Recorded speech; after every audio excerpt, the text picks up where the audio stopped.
For today's story, I was inspired by a comment that was made on one of my previous videos. It was obviously about the Emerald Dream and its function compared to the Shadowlands. That being said, if you have any subjects you would like a video on, please do let me know, as it's more fun to make a video about something people actually want to watch and learn about compared to me just making videos about random subjects. So, let us begin. The Emerald Dream is a mystical, vast and ever-changing realm of spirits and wild nature. It is the domain of Ysera, the dragon aspect. The dream is a realm of life, and the Shadowlands is its mirrored image, reflecting death. The Emerald Dream is what Azeroth would have been, if intelligent beings had not altered its surface to their vision. The Emerald Dream was created by the Titans to act as planet Azeroth's fundamental blueprint. The Titans put Ysera in an everlasting trance, and tasked her with watching over all of Azeroth from the dream after they had shaped the world. As a result, green dragons guard each doorway into the dream, and they can still see both Azeroth world and the dreamscape that corresponds to it. Despite the dragon's closed eyes, this enchanted vision, known as Dream Sight, allows green dragons to view their surroundings with absolute clarity. The druid Malfurion Stormrage used the Emerald Dream during the War of the Ancients to break into Queen Azshara's palace and follow Lord Xavius' plans. Druids are forced to spend long stretches of time sleeping in the Emerald Dream as part of an ancient contract made between Ysera and Malfurion Stormrage in return for their powers over the forces of nature, likely so that they can properly understand what they have vowed to protect. Strange things have been happening in the Emerald Dream recently, and it appears that Malfurion himself may be trapped inside. There are actually no entrances to the Emerald Dream in World of Warcraft. As a result, players are unable to reach it. With a few exceptions, players would be able to access it for a limited time, but the locations accessed are simply phased versions of locations already found in Azeroth, not real dream zones. Several players have asked or proposed an Emerald Dream expansion based on the lore so far, despite the fact that it's still unavailable. In the original version of the game, the Emerald Dream is often mentioned in Moonglade, which is the druid's haven on Azeroth. Keeper Remulos, a keeper of the grove and ruler of Moonglade, is mentioned in several quests. Similarly, much of the nightmare's effect on the Emerald Dream is mediated by the Green Dragonflight, Ysera's protectors of the Emerald Dream. The dragon Aranicus in the Temple of Atal Hakar, a level 45 to 50 dungeon, was one of the first references of the Green Dragonflight's corruption, and hence the nightmare's power. Ysera had sent the dragon, along with an army of small, green dragons, to deal with the trolls inside the swamp of Sora's shrine. The trolls tried to summon Hakar the Soulflayer, a mighty old gods-like creature, but were unsuccessful. The dragons ripped the temple to pieces, but they were eventually succumbed to Hakar's corruption as well. The Shade of Aranicus is now the dungeon's final boss. A similar result of the nightmare's corruption can be found in the Wailing Caverns, where several druids have gone into madness. The Dragons of Nightmare were also introduced into the game in patch 1.8.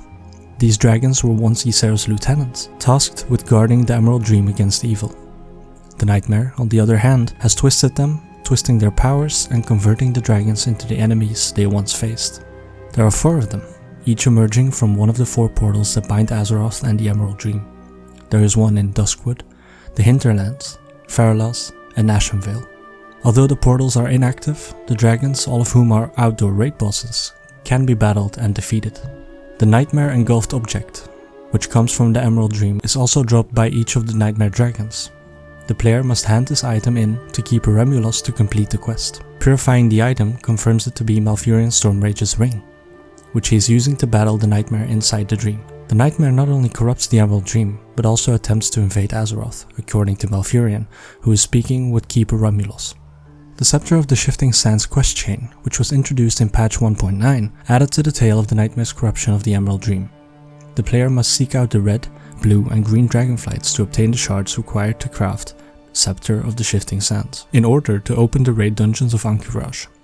The green Scepter shard emphasizes on the green dragonflight, combining Aranicus' fate in the Sunken Temple with that of the Nightmare dragons. The green Scepter shard is discovered to be held by Aranicus, who will not give it up when under the influence of the Nightmare. Malfurion Stormrage sends the player to Keeper Remulos, who informs him that Aranicus must be summoned and vanquished in Moonglade in order to be released from the Nightmare.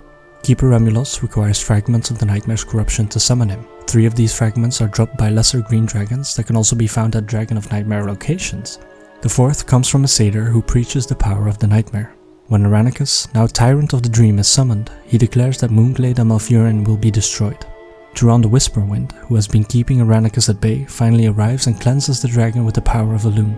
Aranicus returns to the Emerald Dream, redeemed and released from the Nightmare's clutches, to hand over the shard and battle the Nightmare. In the Burning Crusade, the Swift Flight Form quest chain describes how the Emerald Dream is under assault from outside forces as well, led by an ancient Arakoa spirit called Anzu.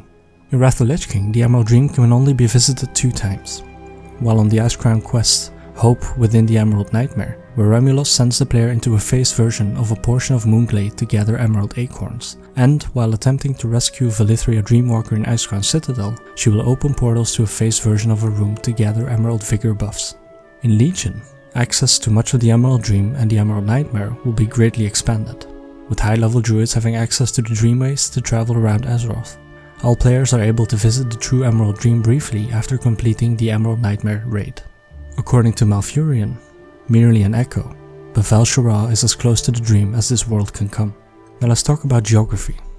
It appears to those who travel through it as Azeroth would have been if intelligent beings such as humans or elves had not altered its surface with cut trees, farmed prairies, redirected rivers, or constructed cities. It is a vision of the world as a lush natural haven. The landscape of Azeroth is reflected in the tranquil forests that reach out in every direction, as well as the rolling hills and majestic mountains. The Emerald Dream is Azeroth as seen through a magic lens, untouched by mortal hands. The Emerald Dream is the Azeroth that would have not been broken by magic into the 4 landmasses of today. It contains the original greater landmass of Kalimdor, which is hidden in the hazy emerald green forest of eons ago. Originally, the Emerald Dream was thought to be an outside the physical world's existence, a vast, ever-changing spirit world. Ysera regulated the natural ebb and flow, as well as the world's evolutionary course, from the dream. Now let's talk about zones for a bit. The plane is an exact twin of the world it echoes, save for the lushness of vegetation and the lack of corruption by intelligent creatures. However, there are several places of interest in the dream that cannot be found in Azeroth. There is the Eye of Ysera, the Rift of Aln, the Nightmare, currently contained within the Rift of Aln, and Ysera's Dreamways. Cenarius describes the Emerald Dream as having several layers, which he describes as various Azeroth testing versions. These layers were created because the Titans put a lot of effort into perfecting their Azeroth design, so that the planet's finished design was the result of many previously flawed and incomplete models. Each layer represents a tried and discarded segment or idea by the Titans. Neither the mortal plane nor the Emerald Dream appeared to exist, according to Malfurion. He noticed that one of the mountain peaks was missing its northern face, while another appeared to have been started, but abandoned as if it was being molded like clay. These older layers were typically uninhabited, unseen and unfinished, so their depth was limited in comparison to the completed dream. They could, however, be used by anyone who knew how to use them. But there are also some traits when it comes to the Emerald Dream. All dreamers may have a small and temporary impact on the dream. Except for the Titans, no living being has ever been able to permanently alter the dream. Ysera is unable to monitor or form the dream, which has its own ecosystem and a diverse population of sentient and non-sentient beings. Within the dream, time has no sense. As a result, the green dragonflight, which spends much of its time in the dream, has a very long lifespan. Ysera's servants in particular almost never leave the dream and, like all other permanent residents, are practically immortal. Now, how do we access this place? The Emerald Dream is a place that can be visited in both dreams and reality. While druids entered the plane through their link with nature, it is possible to enter the dream through more traditional magic, but intruders are not welcomed by the plane's inhabitants. Some creatures can't help but dream of the plane and end up there without any thought or conscious intent. These dreaming creatures end up in the Emerald Dream, where they often have prophetic or beneficial visions. Other things, such as druids, use dreams to enter the Emerald Dream on purpose. When a person's spirit enters the dream and leaves their physical body behind, they will manifest their dream form, which looks and acts similarly to their physical body. As a result, considering dreams mostly metaphysical nature, most creatures will travel through it in a normal manner. Druids with appropriate ability or experience who have been educated to see beyond the physical reality are exempt from these laws. In the dream, these druids may be capable of irregular movement, such as a night elf who can sprint at greatly accelerated rate, walk through solid objects, or fly. It is quite rare to see such unusual capabilities in non-druids, but is not beyond the realm of possibility. But the Emerald Dream is not without its threats, despite its beauty. Those who enter through their visions are accepted and embraced by the natural balance, but those who enter through their physical selves are met with mistrust and hostility. The Emerald Dream has also been invaded by a darker power. This mobile field of corruption is known as the Nightmare, and is made up of the warped thoughts and fears of sleeping beings' subconscious minds. The Nightmare makes its way slowly through the Emerald Dream, leaving behind corrupted, violent animals and unwaking travelers. No one, not even Ysera, understands why the nightmare exists or why its borders continue to expand.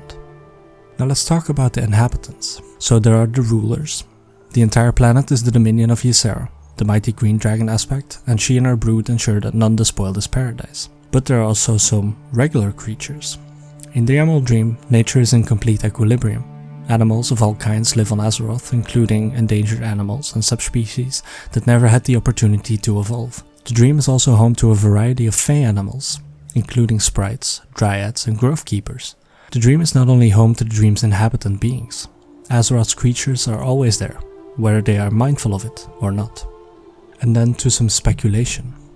According to rumors dating back to early development stage of World of Warcraft in 2003, the Emerald Dream may have been included as an endgame region or new continent in a, at the time, future patch or expansion pack. According to newer speculation, the Emerald Dream was supposed to be an endgame instance, but was shelved because Blizzard chose it to be the main theme of an expansion. Blizzard had really done a lot of work for the Emerald Dream, but they discarded what they had for larger and grander plans, Tikal said in late May 2007. Pre-Legion, the Emerald Dream can only be explored twice in-game. The Emerald Dream will almost certainly make an appearance in World of Warcraft at some point in the future. Although it's uncertain if it'll be a new zone, a world covering multiple new areas, Emerald Paradise and so on, an instance, an expansion pack or anything else entirely. The 5 great trees are said to live in Azeroth, each with spinning green portals in front of them that are thought to be entrances to the Emerald Dream. In Duskwood there is the Twilight Grove, in Faralas the Dream Bow, in the Hinterlands Saradane, in Ashenvale Bow Shadow, and Crystal Song Forest, the Great Tree, is the location of the portal in Northrend.